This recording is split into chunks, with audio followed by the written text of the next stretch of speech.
Okay, so let's start this session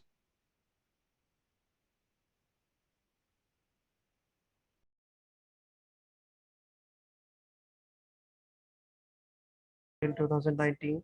Then she worked in Vedanta for a year. After that, she joined IIT Kanpur as an MTech student, and then in 2000, uh, recently she joined the University of Massachusetts Amherst in Department of Chemical Engineering for pursuing her doctorate in philosophy. So, with this, I welcome Snehita and thank you for accepting my invitation. So, Thank you so much for inviting. so, so first, I will start with the questions like, so from when you first think of doing PhD abroad, not from India, and yes, Yeah, so I've been thinking of doing PhD right before my MTech, but I wasn't sure if I want to do PhD in India or abroad. So I joined MTech to decide whether I want to do PhD basically. And then with time, so I thought of trying for ISC and PhDs in the US. Also, I had an option of converting in IIT Kanpur also. Um, but towards the end, like after talking to a lot of people, I felt like doing PhD abroad. Uh, and then I started around. I was a little late. It was kind of stressful because I was late in deciding to apply. So I started around August in searching for universities, and then yeah. So if you want me to tell the structure of how the application process works, I'll proceed with that now. yes. So before that, I think before going to the application procedure, what are the things you Yes. think of uh, so that you think yourself that now you are ready to apply? Uh, so, uh, so I mean, I didn't get your question.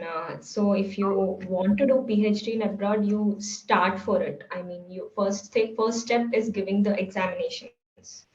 You write your GRE or TOEFL, and then you decide on which colleges to join. I would say the first thing is you approach your thesis supervisor and let him know that you're applying. So your thesis supervisor will help you a lot in deciding out colleges for you. I mean, he like you yourself will decide, but he will give you his guidance as well because he would know a lot of professors abroad. So my professor helped me a lot, suggesting some professors' names in abroad, and so I ended up mailing to them, asking them for a PhD position. So I would say talk to your supervisor. Talk to his supervisor if you're doing MTech. If you're doing BTech, you talk to your UG supervisor, whoever and under whom you have done projects with. So so that is one thing. And yeah, you decide on colleges, and then you missions, and then you work with the other applications like CBS, okay, all that. So you appeared for the TOEFL only, not really Yes. for GRE. Yes, I did not write GRE because the thing is, for PhDs as such, like I am not sure about masters because master students give GRE and apply. But if you're applying for PhD, GRE is not mandatory. Uh, a lot of one second. Yeah. So a lot of universities waived off GRE, and at least for PhD in chemical engineering, you would not require GRE. So the first thing you do is when you decide on colleges, you actually make an Excel sheet of what all colleges you want to apply, and then write what are the requirements for that college, like if GRE is required or not, and also talk to people who are studying in that university. Try to contact them through LinkedIn or Facebook. So I was even sending connection requests on, I mean, so I was using all the platforms to connect with people. So I talked to a couple of them. I sent mail to a couple of them, email. So that is how I got to know about different universities, their selection criteria, everything.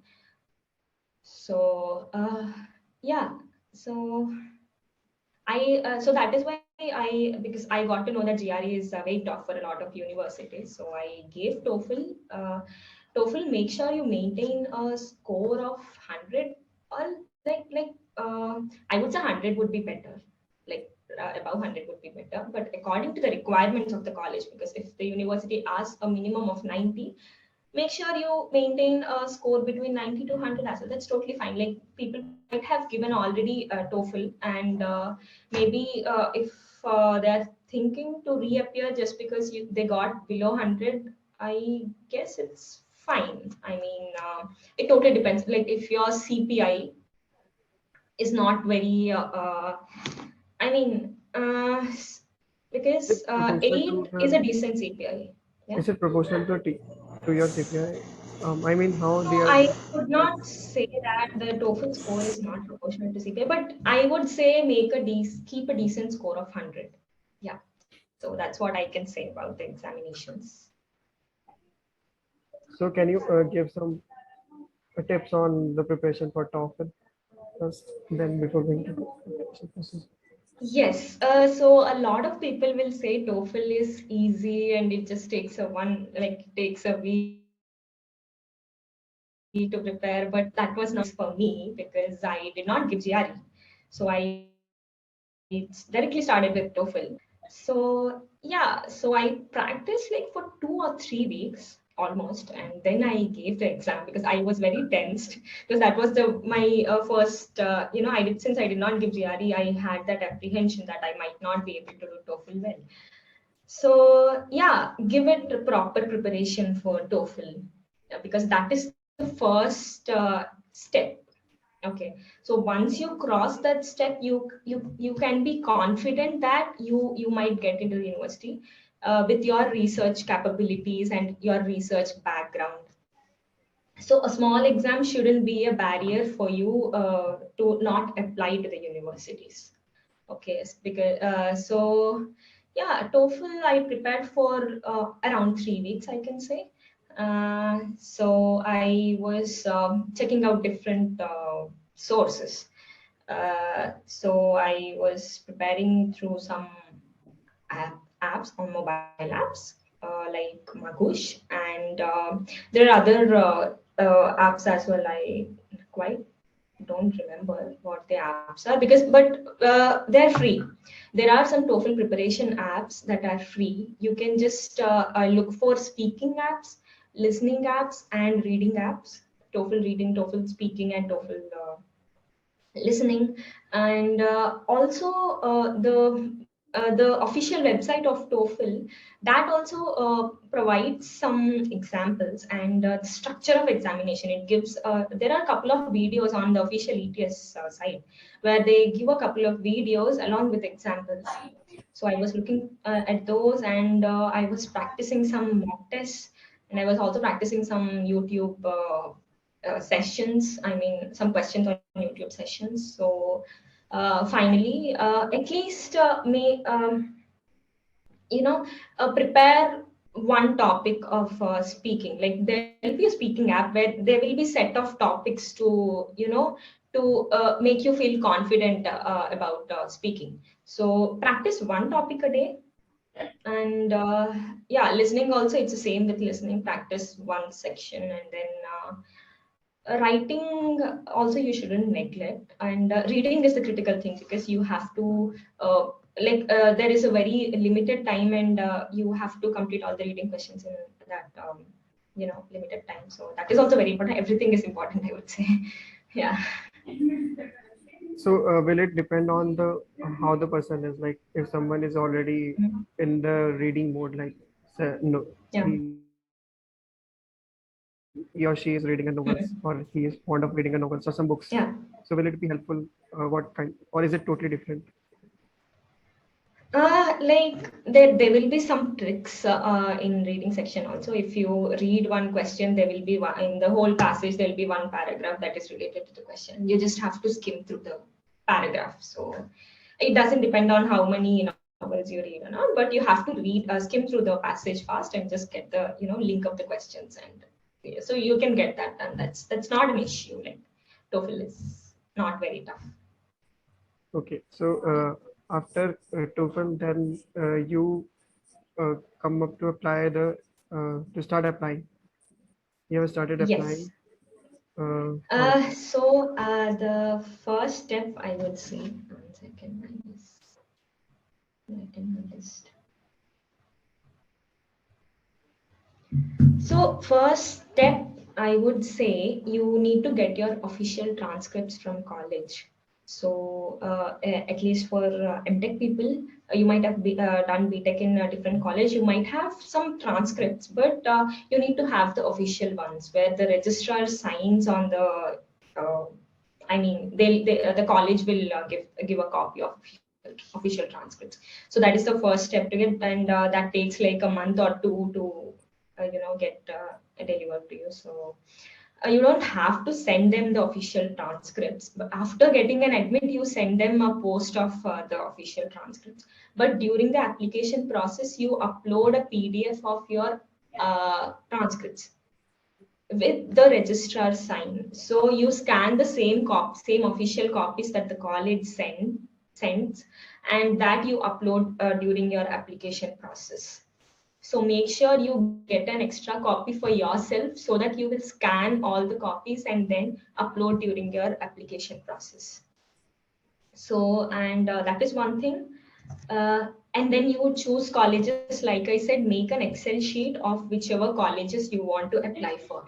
So talk to your supervisor. Your supervisor will completely guide you in what colleges to choose. So I was there'll be different websites to look for the rankings. I was looking at the US News website where the chemical engineering top colleges rankings will be there, and so make sure you select on an average of 6 to 9 colleges. Keep separating out which are the ambitious colleges, moderate colleges, and the the universities, the safe universities you would want to apply. So yeah, I guess pretty much all the details are all the details were already told by Harshit some 2 months ago, where you had a No, PhD actually, session on some case people studies. joined from Y22. So after that session, I guess. Oh, okay. So, oh, maybe I would say I'll give you some details, but maybe you could go through that YouTube video as well, because it's already uploaded on YouTube by Cheminews. So go through that video as well, and because he wrote and he showed it in a structured manner how to apply for the universities. Go through that as well, and I would say you make a list of at least 2 to 3 ambitious universities, 3 to 4 moderate universities, and 2 to 3 safe universities where you can easily get into. So, yeah, so your supervisor will also help you in So, but choosing these universities. yes, Yes. so while selecting the universities, you need to go through the which area you wanted to do research. Is it or what? Yes. So the thing is, I applied for. I was looking at the professors whose research is related to what I was doing in masters. So that way I was correlating like whoever professors are working in a similar field, because if you have experience in something, you can write about it more in your SOP and mention the professor who is doing the similar research, and you can tell them that you want to get in the university to work under that professor. But even if you don't want to continue the same research during your PhD, that's totally fine. Like the application process is kind of convincing the college, convincing the university to take you. So based on your experience, so that is what you would describe. So after coming to the university, you will have one semester to decide under whom you want to work with. So same as what we had in IITK, there'll be lab rotations and you talk to different professors, and you have one semester to decide on your advisors. So don't take too much stress that if you get into the university, you would have to work with that professor whom you mentioned in your SOP. That's not the case. There will be one semester to decide under whom you'd work with for next 5 years. Yes. So But there will be a case like when some good, highly cited professors are not in yes, very top ranking universities. yes, And that that is is the also case. dependent on the Yeah, professor. that Yes. happens. So Yes, that I happens want you to because comment on that. yeah, that happens because a lot of professors will do very well-known research, and that their research would be very impactful, and they would not work in the top universities as such. Maybe they would want to move to their hometown and carry out research there itself. So you shouldn't neglect the universities just because of their ranking. It's the professors under whom you would work with. So make sure you get the correct list of professors.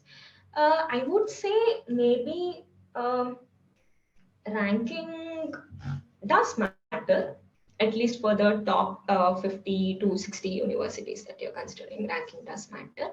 And in those universities, if you find any professor whose research is very impactful, mail that professor. Mail them asking if they have any funded PhD positions. So mailing the professors you can do around October to November, I could say. So yeah, to November is the right time to mail the professors. So for mailing the professors, make sure you prepare a CV. You make sure you prepare your CV really well. Okay, so CV just it is carried forward even after you come to the university. Make sure you make a proper CV. That is what they will look into. We cannot say, we can't be sure what they'll look into, SOP or CV. SOP, they might not read the whole SOP because it will be such a long story. Sometimes the professors look into the CV, and if they find anything, related to their research, or, if they find your research very interesting through your CV, they will take you. So that's the case. So while emailing the professor, I'll tell you the structure of the email, how I sent. So I was looking at the professor's profile, and I picked one particular paper that interested me the most. So I wrote 2 lines about that paper. I mean, just the abstract. You go through the abstract mention. I found your paper very interesting, and then you describe about yourself, like how you relate your research to that paper. You say, I'm currently working on this particular thesis, and so since I have experience in this, I'm very much interested to join. Your group. And then you ask them if they have any funded PhD positions. Make sure you ask them if they have any funded PhD positions. And this is the structure of the email, I would say.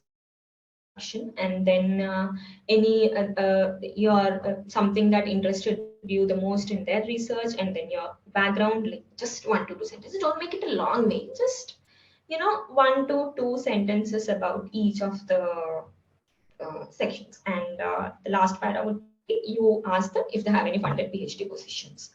So this is the structure of the email you send to a professor. Along with the mail, you attach your CV.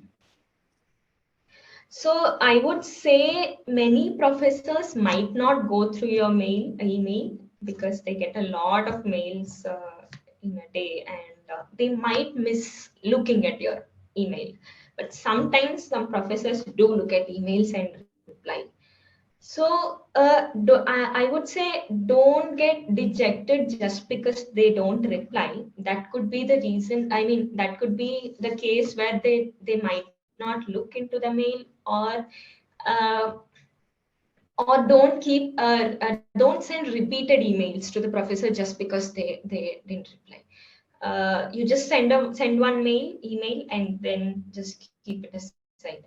If the professor who you sent the mail to is in the graduate student committee, the selection committee, they might consider you because they would remember that you sent them the mail and they might consider. Again, it's you can't be sure of that. You never know if that professor is going to select you or the other university people are going to select you. But emailing is a good thing. I mean, it's not mandatory thing, but it's good to mail the professors your CV. So also you during the application process also you upload your CV. So make sure you make really good CV. And So, so yeah, while you are what talking what about were the we talking about? while you are talking about the CV, just give some tips Yeah. on the CV also. Yes. So, can you CV. show your CV So yeah, like yeah, if I'll you show have my it, CV, but yeah, I'll show my and CV. explain But with that? the thing That is, will be good, I think.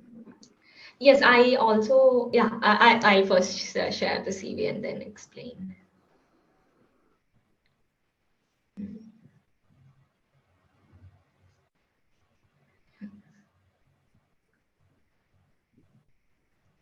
Okay, I started screen sharing, and yeah, this was my CV.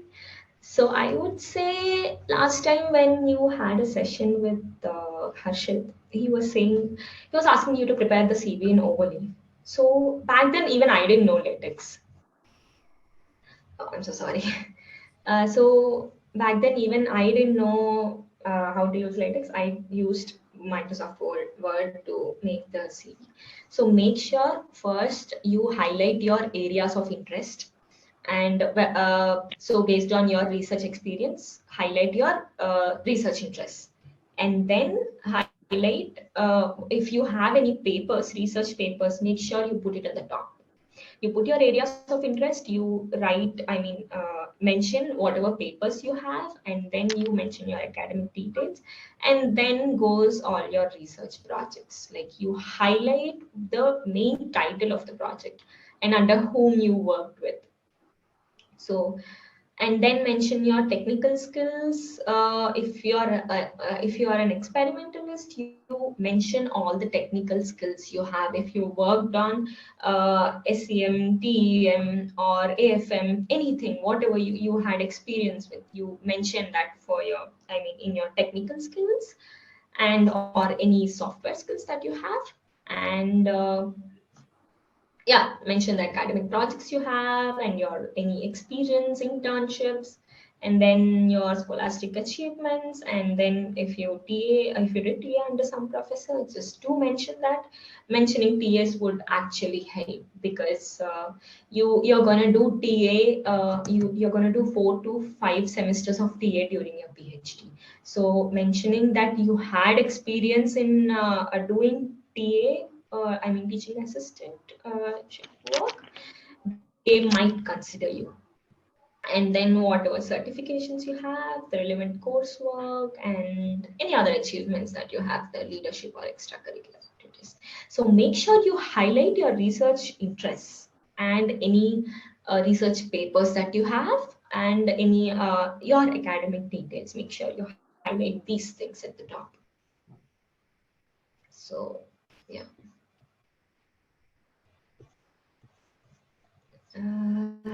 So that was my CV.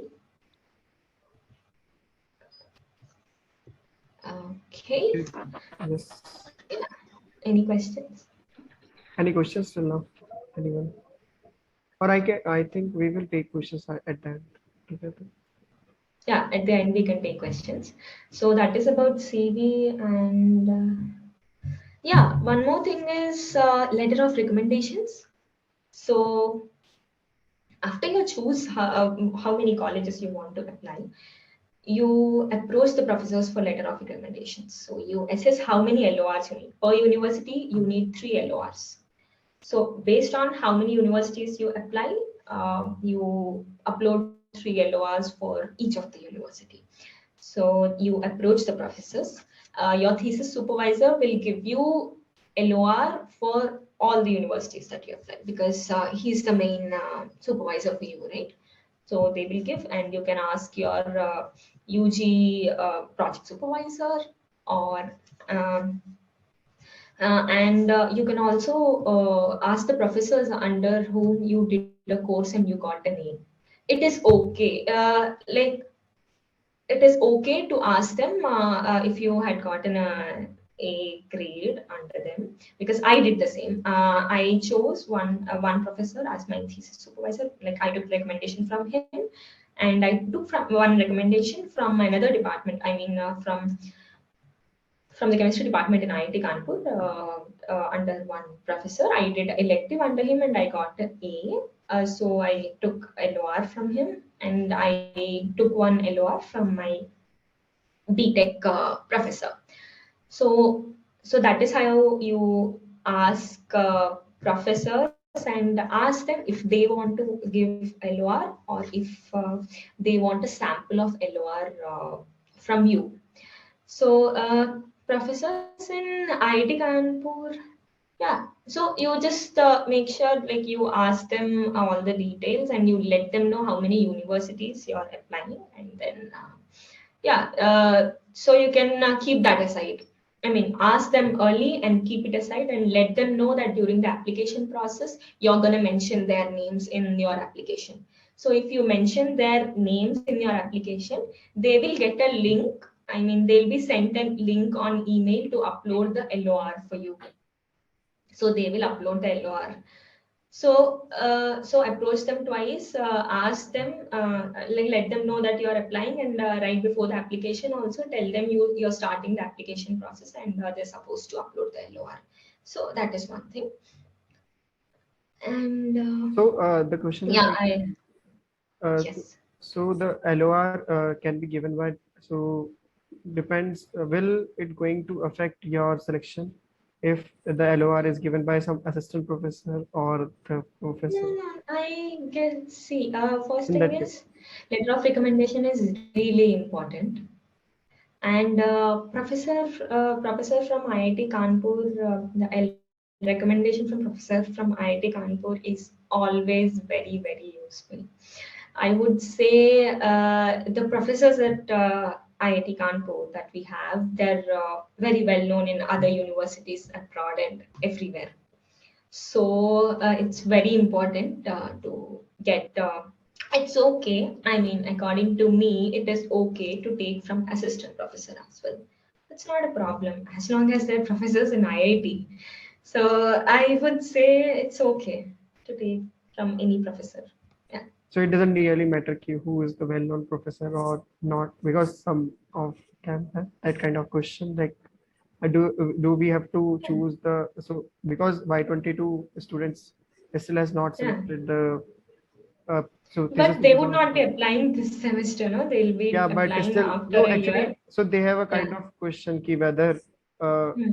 they have to go under the well-known supervisor or the professor, or they can do their research of their interest under some assistant professor also.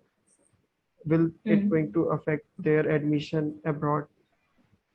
In because Like, he's, I would did you say, understand the as question? long as you, yes, I understood the question.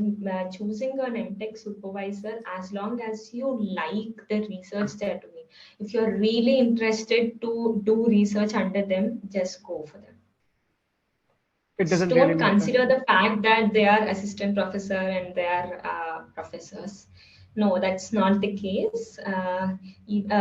So just don't consider that fact, because they're professors in IITK. So, like, go for the research that interests you the most. That's what I would say. Yeah. Okay. So Yeah. yes.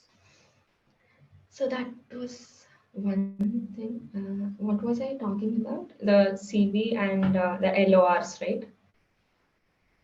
Yeah.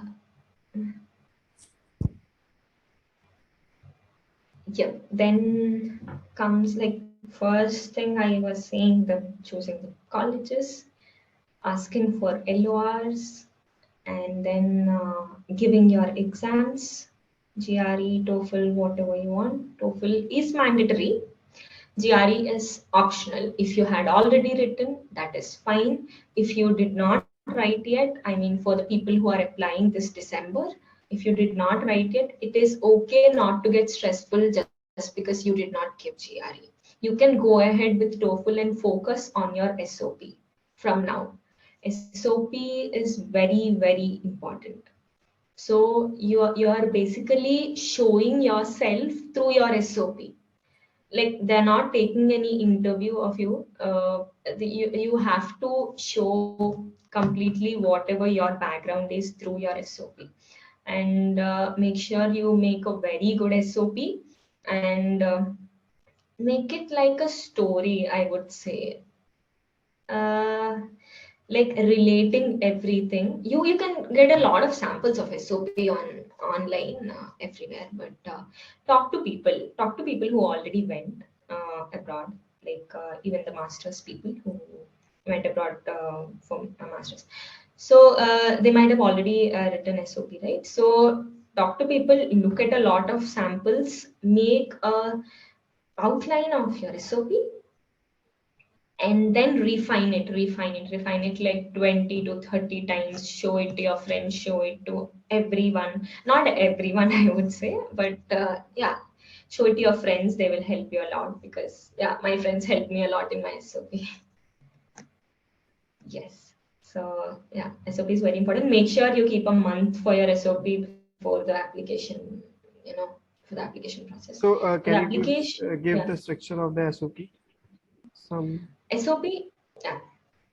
First paragraph, you make sure you mention why you want to pursue a research career or why you want to do a PhD.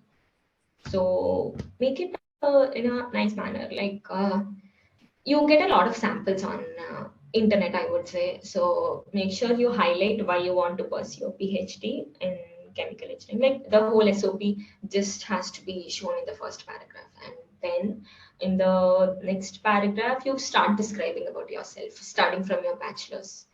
Uh, so what you were doing in bachelor's, and then if you had work experience, what were you doing in work experience, and then your thesis will be highlighted for sure. Like thesis you will write, make sure by, like when you're writing SOP, at least you will complete the SOP by November, right?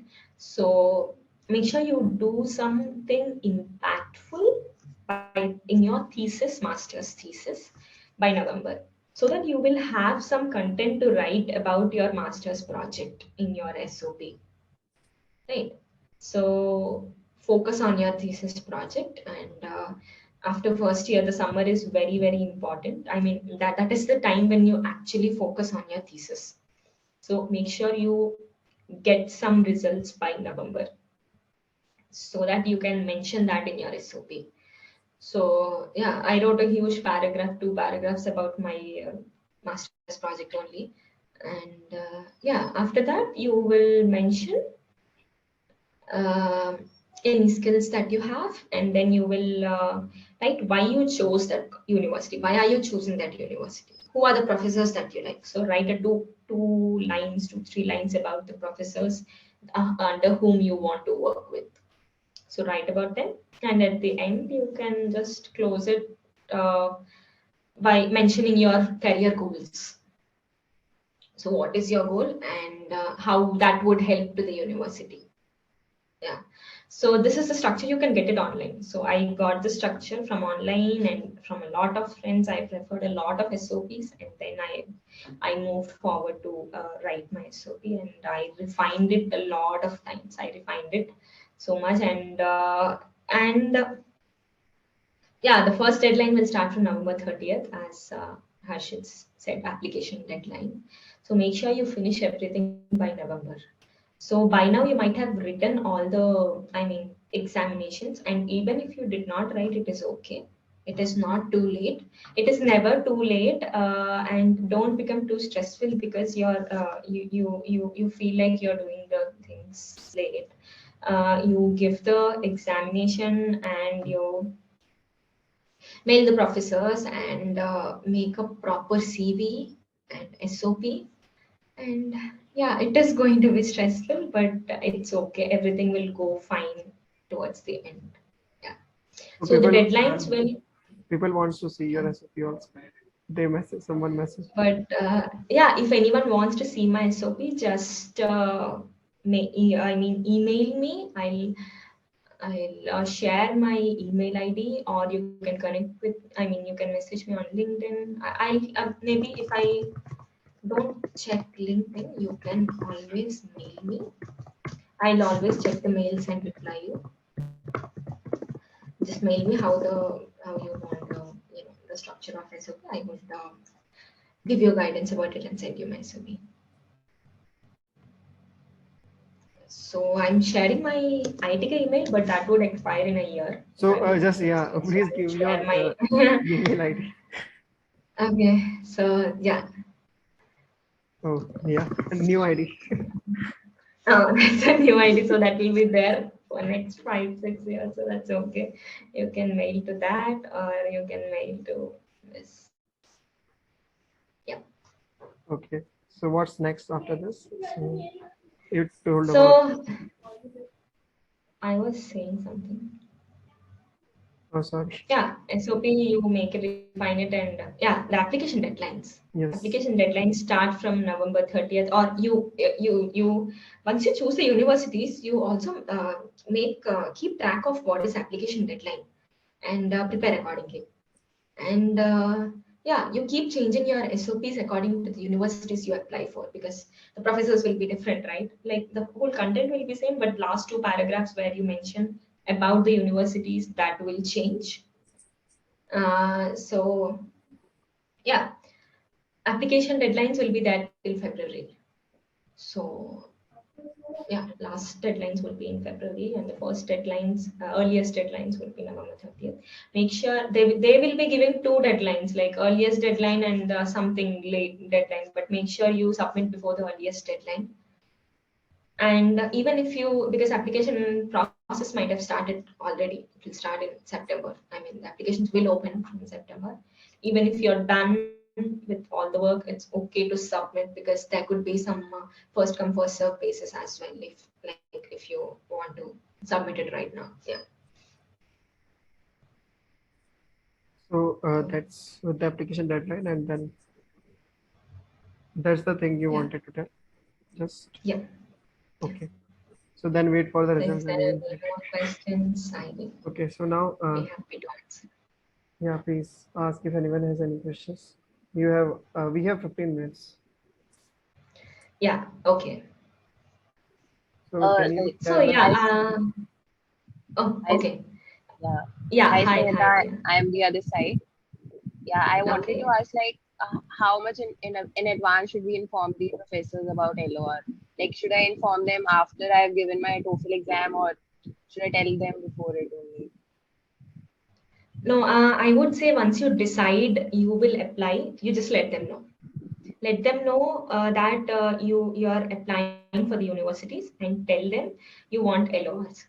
Because as you go, at least in IIT Kanpur, the professors will be giving LORs to a lot of people. So if you make the delay, then they might not be able to give the LOR that you want. So I would say once you decide, you approach them immediately and let them know that you are applying. And after you letting them know, to like right before the application process, you mail them again asking, um, letting them know that you're starting your application process, so that they will prepare LOR and keep it with them. And once they'll get the link, they'll upload it. Okay. So yeah. And also, like, how do we know that which universities are like safe, moderate? Like, ambitious ones, so I know, but how to select between moderate and safe? Yes, so your thesis supervisor can help you with this. So I was looking at different professors' profiles, and I was also looking at the graduate students under the professor. So if I would think my profile matches with that, that student who's already working under him, I would consider that is moderate to safe, I would say. You would understand, like maybe some, like safe universities, maybe your thesis supervisor can help. Moderate universities, I would say, if there is any graduate student who is almost similar, who has profile similar to yours, is already there in the university. And I would also, I had also contacted different people asking how much is the chance of, getting in the university. So yeah, so that is how I decided between ambitious, moderate, and safe universities. Yeah, and your thesis supervisor will help you a lot. Nahita, so you have prepared any ranking criteria for choosing the safe and moderate, discriminate between the safe and moderate universities? Like you have Yeah, checked the rankings, you have mentioned that you have checked the rankings from the US. I've checked the rankings and I've checked the graduate students. So while you were choosing Um, the safe and moderate universities, so you have discriminated the say, between in terms of rankings or some kind of that. yes. The first So thing was ranking. Yeah. so just how can we make sure of selecting the safe universities? Like what kind of rank we can go for selecting a safe university? So I guess your thesis supervisor can help you with that. So he told me, like he, according to my profile, he said the safer universities would be beyond 50, I can say, beyond the rank of 50, I can say. So yeah, we were considering a pool of 20 ranks, 20 to 40 Okay. as the moderate ones. Okay. And then beyond 40 as safer ones. Not beyond 40, I would say, like beyond 50. But if the ranking of the universities is, don't go with the ranking of the university, go with the professor as well. If the professor is doing really impactful research, then you mail the professor and you make sure they are also interested to take you. Only then you can proceed with that universities. Even if the ranking is low, that's not a problem as long as the professor is very well known. So yeah, that is also one thing. I think in PhD, the guide is most important. Guide Supervisor. is more important than the university. Yes, guide is really important because you would work with them for next 5 years. So there is a question in the chat. Thank you. So Yeah, there's a question in the chat. So can you tell us And anything related to can you tell Europe? us anything in yeah, I was initially I was also considering. I was also considering the European universities, but the European universities, they do a really good research. Like they have very huge research facilities, and yeah, so they do very highly impactful research. But I chose US because there is there wouldn't be coursework in European universities, and US universities, the coursework is structured and it is intense. So I wanted to study in, I wanted to study the graduate level courses and improve my, technical knowledge. So that is why I chose US universities. European universities works the other way around. You choose the professor, and the professor will take you into the university. It's not like a graduate student selection committee. It's once the professor approves, like you mail the professor, and once he is willing to take you, he will take you for the PhD. And right after getting into the university, you will start your research. And the time, because since the first year itself you start doing your research, the time of completion of PhD in European universities is much lesser than compared to US universities. US universities is more structured, and the research are equally good in both countries, I would say. Um, but I mean European countries. But US universities, there's a structured coursework. So one same like IIT Kanpur, we do coursework. I mean, we cover up all the 4 core courses, and then we take up electives, and then we will have a comprehensive exam at the end of first year, like we have in IIT Kanpur. Um, at the end of first year, you'll have that comprehensive or qualifying exam, and after that, you will be eligible to do PhD, and then you actually continue with your PhD research. You get into your PhD right then. So the first year would be fully intense with the coursework. So that is the difference between US universities and European universities. If you're sure in what field you want to do PhD, you can go for European universities. They're equally good universities. And the job opportunities, I would say not sure about European universities, but the job market for chemical engineering in US is really good. So yeah. So there is another And how much stipend you're getting? So whatever stipend you get, it is good enough for you to live over here, and then for all your expenses.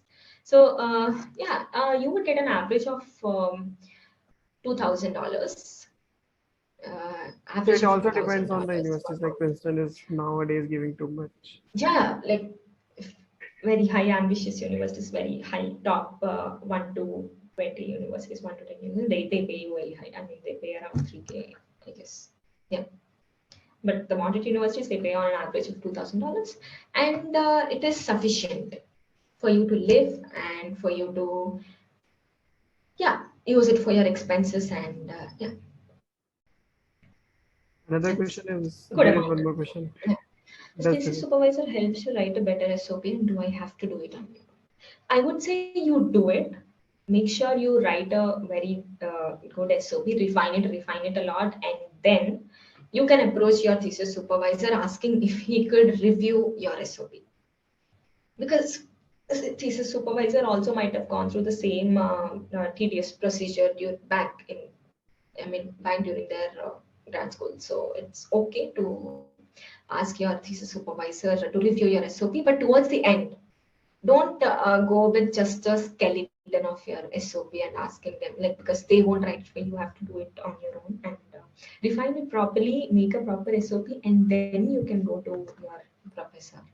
And Maybe it also halfway. depends on which professor have much time for this, because it may be possible that professors don't have too much of time for this, but maybe some assistant professor may have time to edit it as well. No, they won't edit it. Don't expect you to edit it. Maybe they will give some inputs, but they won't edit it for you. It's But it's totally a subjective dependent on the it's professor, totally how he will be going to. Yeah. yes. So how did How you? did you handle your placements in IIT versus your application for PhD? Did you think for a job as a backup in case you didn't get selected in the PhD program? Yes, I would say it is possible. I mean, to handle both the placements and this, because your application deadlines would be in December, and that is when your placements start. So you can handle it. So because since we had already given gate, I mean, all of us had given gate, right? So we have a good amount of enough amount of knowledge, in the core courses, right? So before the placement season, if we skim through all those notes of our gate notes, we can get an idea of the core, we can get the idea of the subjects, core subjects, right? So yeah, along with that, you can work on your application process as well. So it's all about time management. So yeah, and also don't let any negativity enter your minds, because even back then I was also apprehensive that if I would get into any universities or not, because I also did not have a great GPA or a research paper, and so I was very apprehensive that if I would make it. So I was giving some placement tests as well, but I was you know what, I really wanted to get into PhD in POS, so that is what kept me moving ahead. So I would say it is possible to manage both, but make sure you give your 100% for applying for PhD as well. Yeah, that's what I would say. So anyone else have any question? Yeah.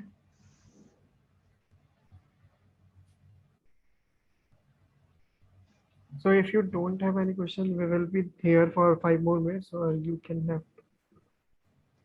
Yeah, and if you have any questions, feel free to email me. And if we want to take someone with us as dependent, then what our opportunity can be explored in such a way that it can cushion up some financial experiment, sorry, expenses. So yeah, so I would say there are people.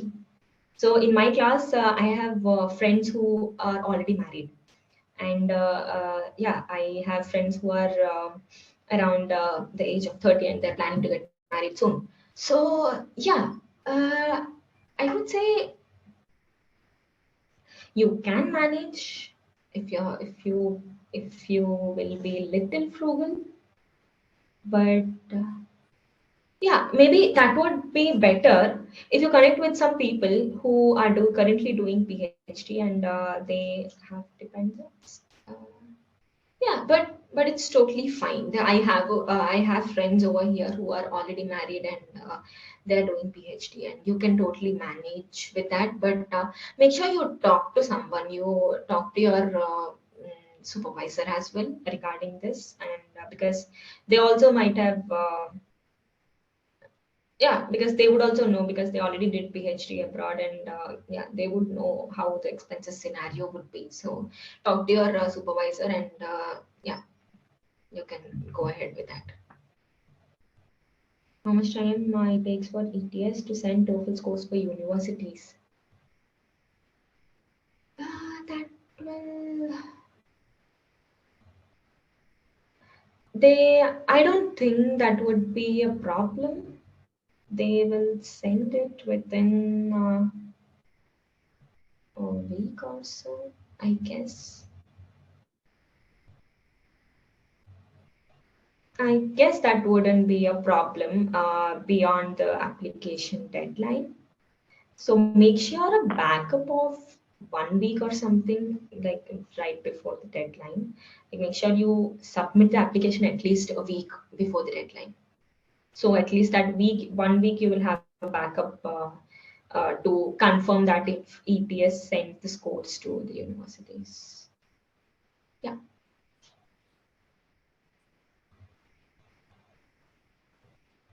So anyone have any question apart from this?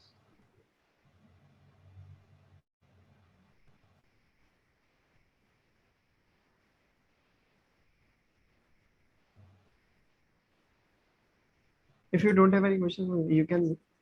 And What are the things that makes your application exclusive? I would say the first thing is CV. CV is very important. Highlight your research interests on the top of your CV. Make sure you write your SOP really well. So yeah, so I would say SOP, and also letter of recommendations are very very important. And letter of recommendation from IIT Kanpur is very very useful. So yeah. So and yeah, make sure you describe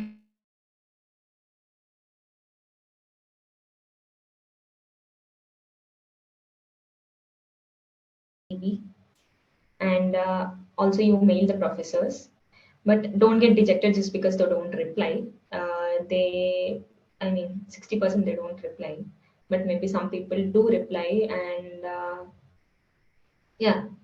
So apply to whichever universities you feel you can get into. I mean, yeah. Also, there will be interviews after you get selected. I mean, no, not after you get selected. After you apply, some professors might contact you for an interview before selecting your application. So this will be after the application deadline. After you apply, while they are reviewing your application, they might mail you for an interview, So there you talk to the professor and you let them know your research interests. And after that, they might decide if they have to give you an admit or reject. So that is one point. So yeah, these are the things that makes your application exclusive. So I forgot to tell. So Yeah. she is also selected for. She was also selected for Ohio, no? Ohio State Yeah, University, Ohio State where you have University, but to we appear yeah, for that had interview. interviews. Yes. Yeah, the Ohio State University had an interview before selecting the applications. So after the deadline, it would be around February. Yeah. After all the application deadlines, that would be there. So yeah. What should be an ideal process to apply for citizenship after PhD? Like, are you planning? I'm sure. So first after PhD, you get a job, and after you're employed, so citizenship, I'm not sure about this thing because I, as far as what I've heard, PhDs would get the citizenship easily than master students. I mean, early if they have very high impactful research. And yeah, I haven't gone till that because I'm not sure what I'm going to do after my PhD, like where I'll be there. So yeah, I'm not sure about how much time it would take. Yeah. Any more questions? Any more questions?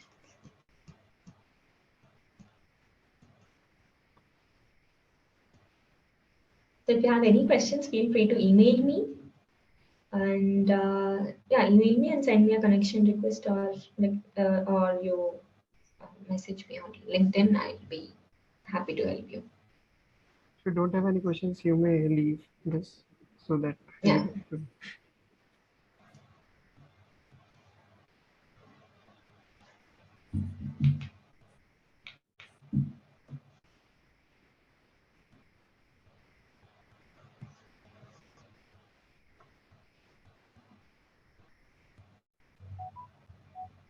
I think Abhigyan, please stop recording.